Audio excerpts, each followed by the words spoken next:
What's going on, YouTubers, gamers, and hobbyists out there? Welcome to part 12 of my look at the Alien RPG Core Rulebook. So it's Alien, the role-playing game.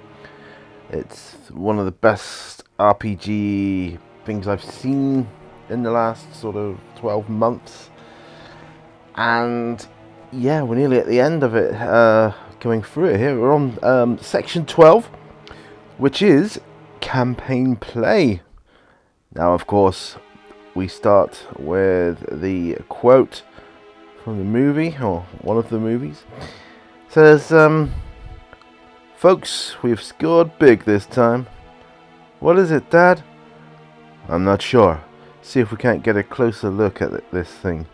That's Rebecca Newt Jordan and her father, Russ Jordan.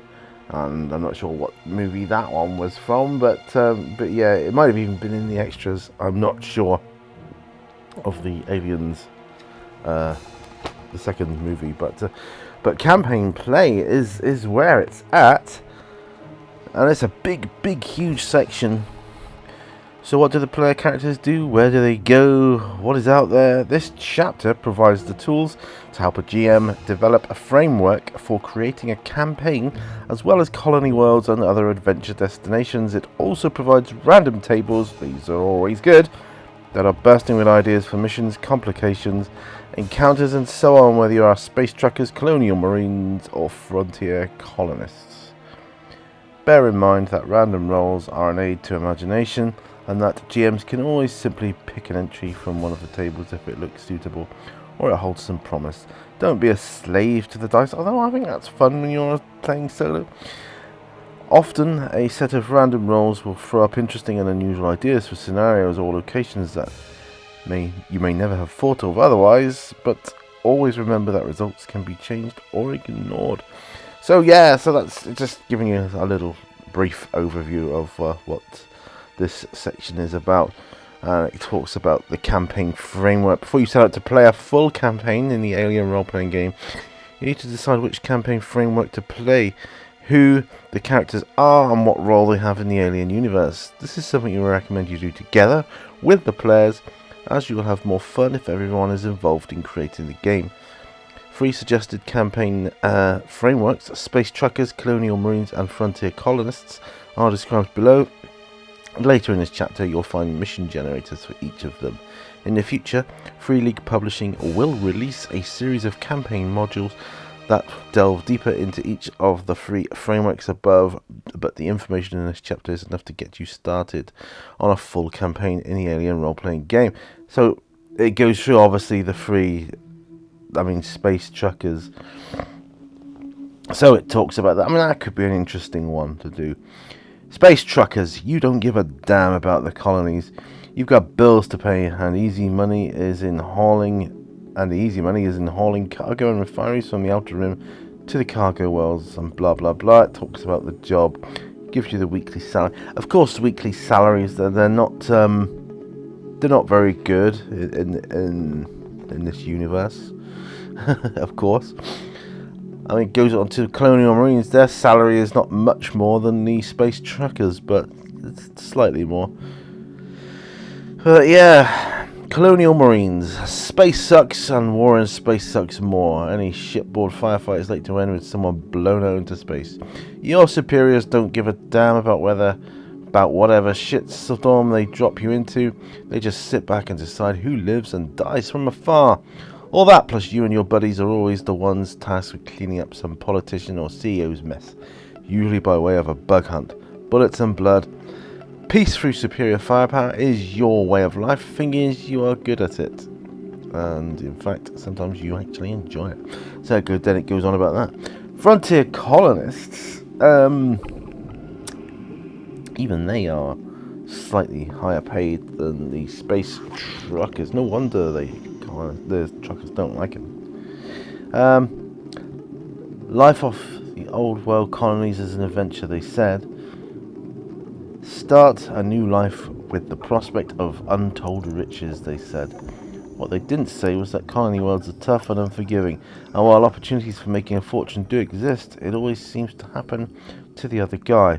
But your chance will come You are a surveyor, a prospector, a miner, and an explorer, and if there are treasures out here, you will find them. And then you can sell your claim to one of the corporations for a fortune. Blah, blah, blah. So those are the 3 campaign frameworks.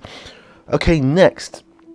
It talks about creating star systems. It talks about the rules in this section allow the GM to create a colony world on the frontier or outer rim, and with it all the information you need to start running scenarios with your players. Blah, blah, blah. I'm not going into it, as obviously. I'm just giving you an overview of what you get. It talks about star types, and yeah, it goes into that. Main world creation. There's like a planet creation table thing here. The planet size. There's tables here for the atmosphere and all sorts of things. Temperature.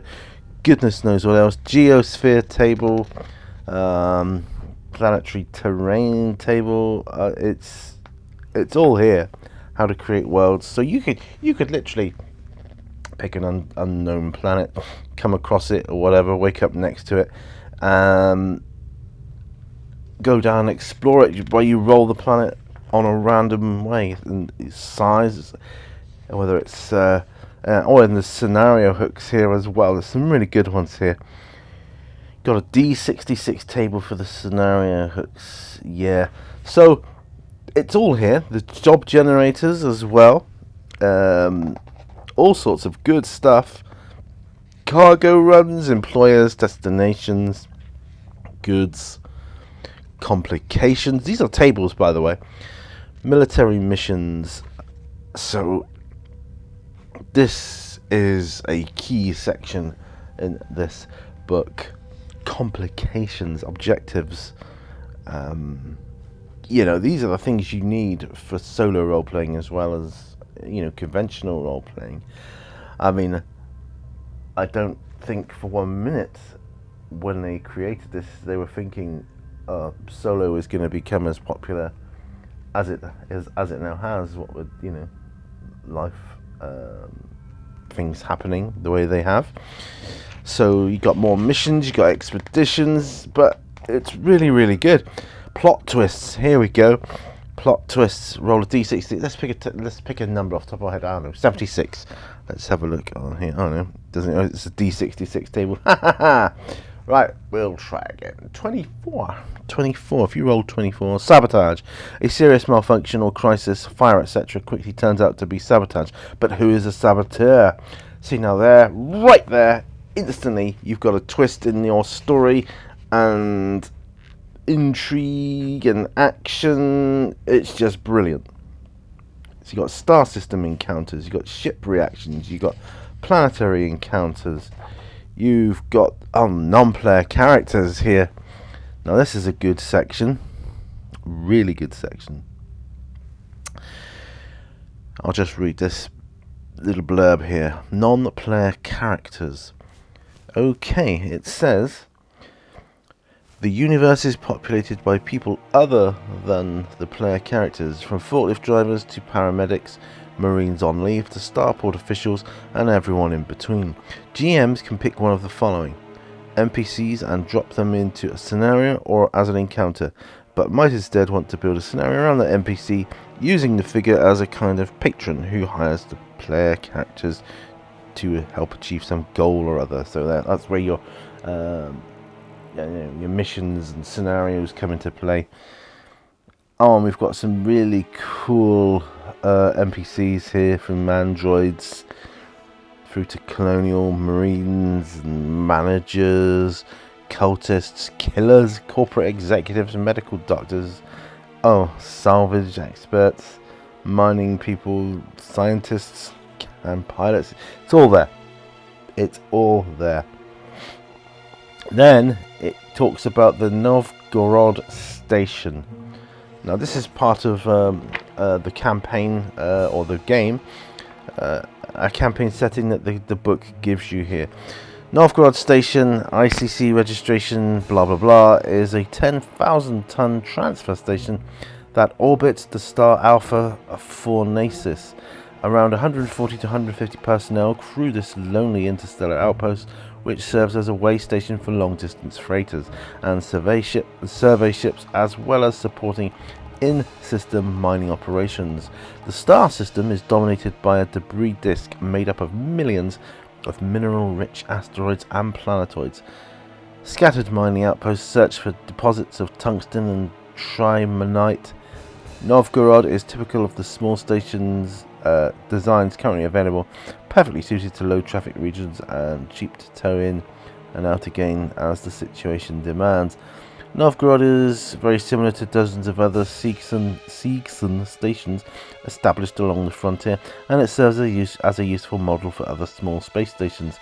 As GM, you can use the layout and location descriptions for your own games, simply changing the name and location of the station to suit your current campaign. So it's got all the stuff you would need here to utilize a station of this sort. It's got maps, deck levels, there's a legend for the maps here, and all the different levels that are on it. It goes into detail into the different sections of what's where on the station, and it's really handy so that you don't have to create things on the fly. It's all there for you, literally right there. And that is the end of that section, campaign play, because the next section is Hope's Last Day, which is an actual game. So there you go. That's a little bit about the campaign play structure and framework for the Alien RPG game. I hope you found it useful, or perhaps intrigues you enough to want to check it out further. I highly recommend that you do. So head on over there, do that. If you like these videos, please click the like button, the bell icon. That'll give you notifications of future uploads, not just of these, but all my other many videos that I do. If you want to help support my channel, please consider checking out my Patreon campaign. Link up above and in the description below. And yeah, for as little as $1 a month, you will get access then to exclusive videos, behind the scenes stuff, and all sorts of good things. Thanks once again.